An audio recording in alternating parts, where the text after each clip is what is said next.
Hello, welcome to this Lenten celebration during this solemn time. We begin a journey with which we will follow our Lord Jesus Christ through his death and resurrection.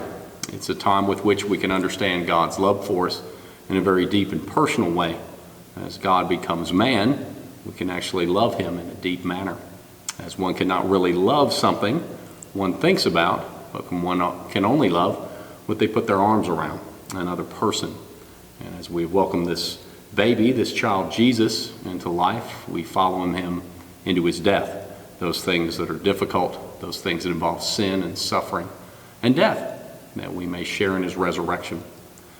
In doing that, during this time, we take stock of our lives and who we are and how we can grow as people and remove those things responsibly in our life that get in the way of God loving us. One of those things that become very obvious in our society is living in a place with which we attain instant gratification for our desires, for the things we want, in a very temporal way, and forget the life everlasting that Jesus offers us.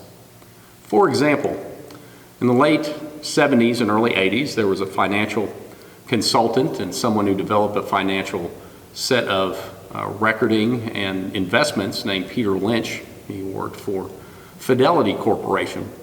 He is Catholic. And he once said that Americans spend money they don't have to buy things they don't need to impress people they don't even like.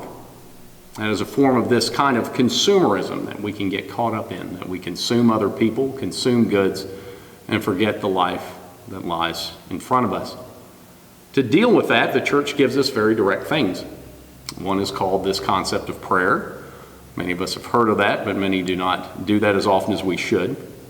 But taking time to order ourselves, not necessarily what other people think of us or what we think of ourselves, but what does God think of us? What is God thinking about us and what is for us and how we can relate in that? To actually pray, to actually get to know God's love for us, which will take time and discipline. Right? The other one is fasting. And that is something that requires a certain sacrifice, just as we're on the altar now, and sacrifice is part of how the Lord heals us in his death and resurrection.